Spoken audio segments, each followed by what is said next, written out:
You wanna play guitar? Oh, you wanna play guitar? Oh, you got to play guitar. Oh, you got to play guitar. Oh, you wanna play guitar? Oh, you wanna play guitar? Guitar makes it by Tony.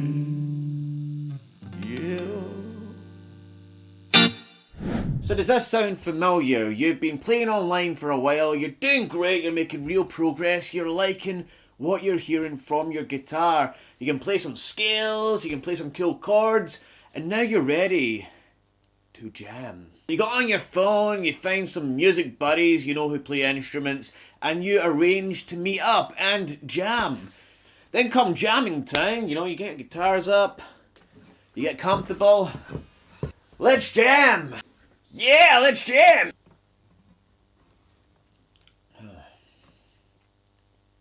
What do we do? Then it hits you. You have bedroom guitar syndrome. Yes, many guitarists who learn online suffer from this fate. You haven't learned the conventional way and you have no experience of playing with music or playing with other people and you're completely lost. But don't fret. Because I am going to show you 6 hacks that are going to get you like a jamming pro in no time. We're going to start off easy. We're going to start with just simple things that you're going to be able to do to play with other people. We're also going to look at scales and how to play over chord changes so that everything sounds super melodic and you're not just noodling about. We're going to look at rhythm concepts, we're going to look at lead concept, and at the end I'm going to show you the ultimate jamming tool, and that is playing by ear, so that you can walk into any room with any musician, pick up your guitar and just start playing along without knowing the chords, without knowing nothing. And this is also the same for backing tracks. You can stick on any music that you like, any track at all, anything comes on the radio, if anyone listens to the radio anymore, or YouTube or Spotify, you pick up your guitar and you can just start to play. That is the dream, and I'm going to show you how you can do that, and it's going to be super simple and much easier than you thought. So make sure you stick around for that. Okay, so we're going to start off really simple. So let's just say you meet up with another guitarist and they start playing a chord progression.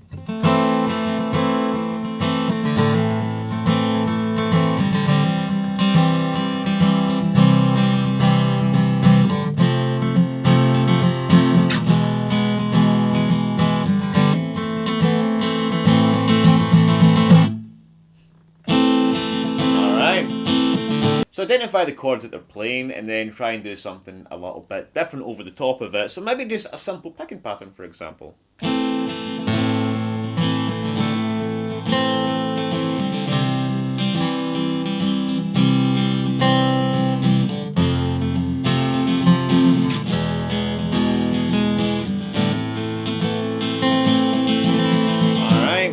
Or you can just strum something a little bit different as well. Now remember, you're not competing with the other guitarist, you're complementing them.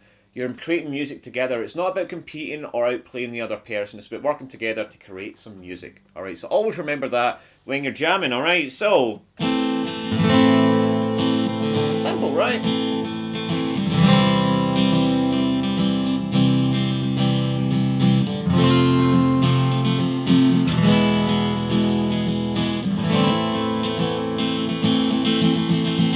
The next step to that is to play the same chords but play them somewhere else in the fretboard, and we can do that using the caged system. If you know the notes on the top 2 strings, okay, so let's start with this string, the low E string, right? The first thing we need to find is the A note to find the first chord, which is A minor, okay? So I'm going to go E, F, F sharp, G, G sharp, A, and then I'm going to make the E minor shape.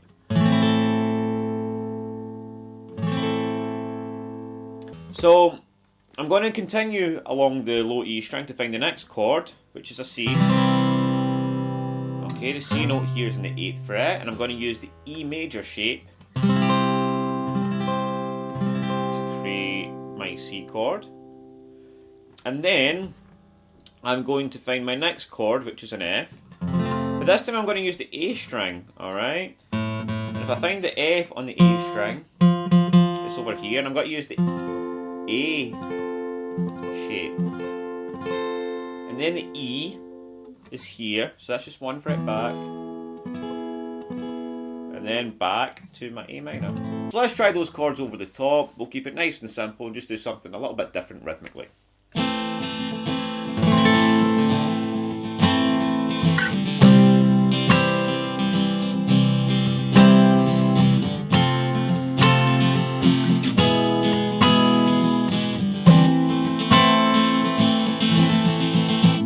So the next thing we're going to look at is triads and how we can use them over the chord progressions as well.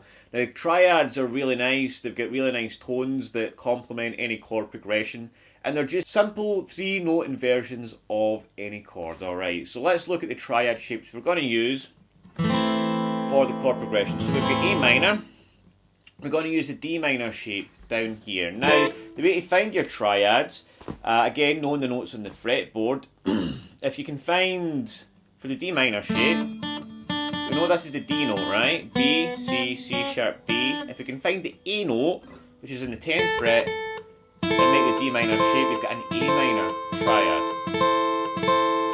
Right? We stick along this part of the fretboard, and we look for our next triad for a C. We've got this. Alright, so you bar on the bottom 2 strings on the 10th fret, you get middle finger, sorry, on the 8th fret, and you get your middle finger on the 9th. And this is just the bottom 3 notes of the E-shaped bar chord for C, right? You get that here.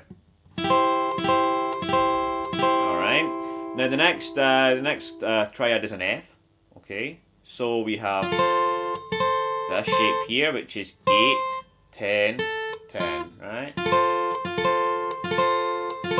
And then if we just bring this shape back 1 fret, we have an E triad. Alright, nice. Let's just see how that sounds over the top, right?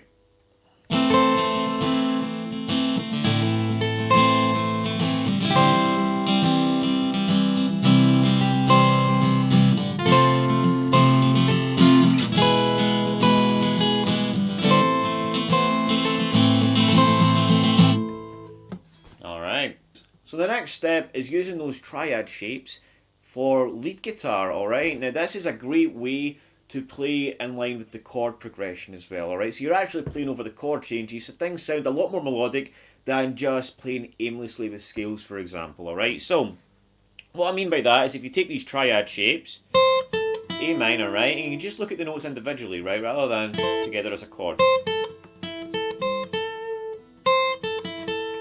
Alright? Now, what's the difference between the A minor and the C here, right? You can see really clearly the only note that changes is this note to this note, right? So, if we change to that note when it changes to the C, that's going to really sound nice with that chord change, right? And we change from the C to the F. Alright, we can do this, alright, or we can, again, go from 8 to 10. Alright, we can really see what notes change for the chords, right? And then, from F to E. Okay. So it's really identifying the notes that are changing within the chords. When you're playing a scale, you're really playing something general, notes that are included in all the chords really. But when you start targeting these notes within the triads, along with the chord changes, you really start to play in line with the chord changing. You're starting to change the notes in line with the chords. So let's try that. Let's just keep it nice and simple. Let's just play the notes really slowly over the chord changes. And let's just target those notes, right? So, we're going to be targeting them for A minor. And then we want to change to this note for the C. Alright? And then we want to get one of these notes for the F. And then just move it back 1 fret, wherever we are, to the E. Alright? Because remember, we're playing the exact same chord shape. Alright? So any note that we're playing, if we move 1 fret back, that's going to sound really cool. So let's try that.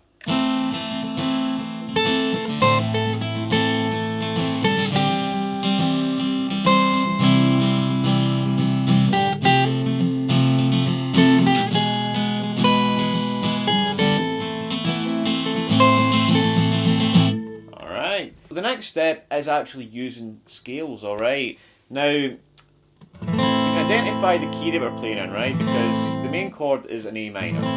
Alright, that's the first chord. And 9 times out of 10, that is going to be the key you're playing. Not always, but it's a good way of identifying. Another way is by playing by ear, and I'm going to show you about that in a minute. But we know we're playing in A minor, and we've got that scale, right? We've also got the extension. Now I've got many lessons on that, so I'm not going to go over the scale at the moment. What I'm going to do is show you how to combine the scale with the triads, which is much more effective because you're not just aiming aimlessly, you're not just noodling, you've actually got a purpose and you're targeting certain notes, alright? So, if you look at the A minor scale along with these triads, right?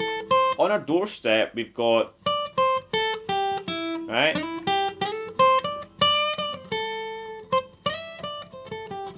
That extension of the first shape, right? So we've got 10, 8, 10, 8, and 9, right? So we know we can play along with those notes as well, right? So let's try and combine those notes with the triads to see what we can make up, to give it a little bit more beef, but still targeting the same notes, alright? So let's have a go at that.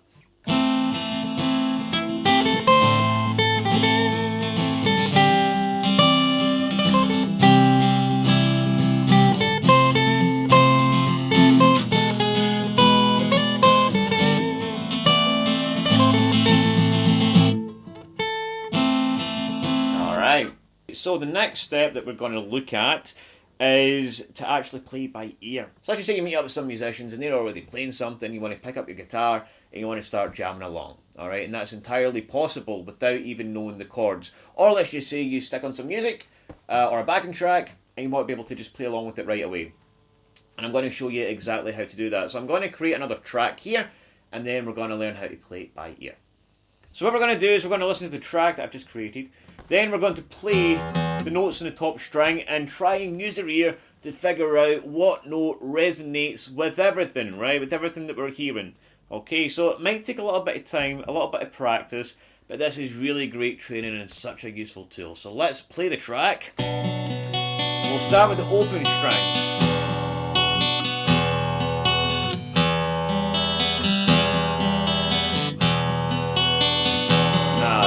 Sound the key, right? Let's try the next. F. No. Second fret. No. Third fret. No.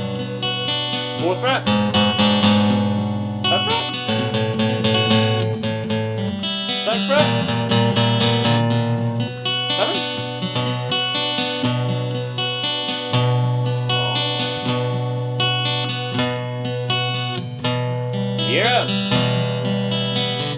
Alright, so I've identified this one here in the 7th fret. I think this might be my key, which is B. Now, does the song sound happy? A good way to judge is try singing I Won the Lottery along with it. I won the lottery. I won the lottery. So, not a happy song. So it's not a major song, it's a minor song. It's a minor key that we're playing in, alright? So that means we can use the minor pentatonic scale, right? So that's our shape 1 here with we've got the note on the top string, right? Now let's see if that works.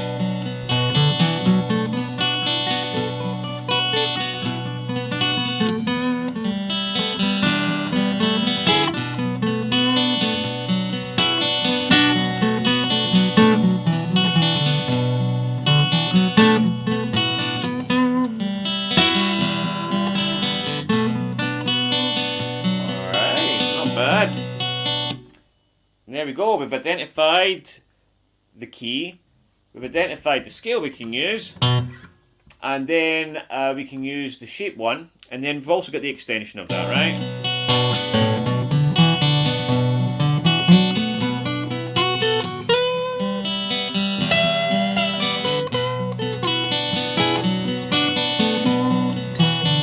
Alright. Now of course I go over the scale in my other videos in my course, so I'm not going to go over that too much now, but that's how you identify and play by ear. Now, what if you come across a happy song?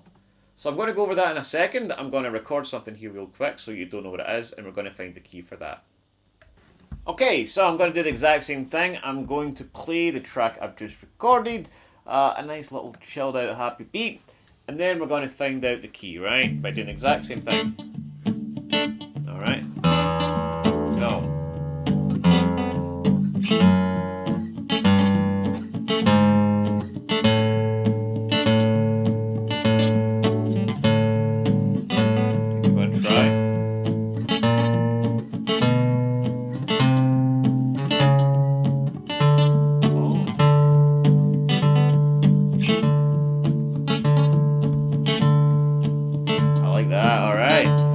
So again, we found the top note. Alright, that's D note. To get to the major pentatonic scale, we just move 3 frets back, right? 1, 2, 3. And then into shape 1 again, right?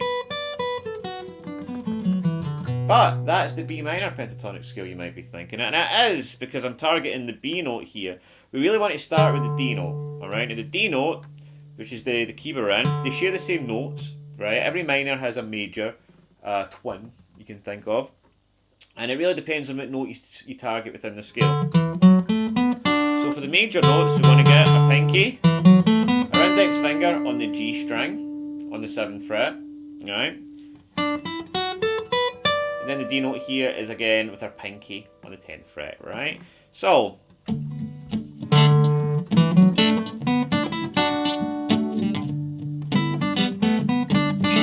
see? Happy.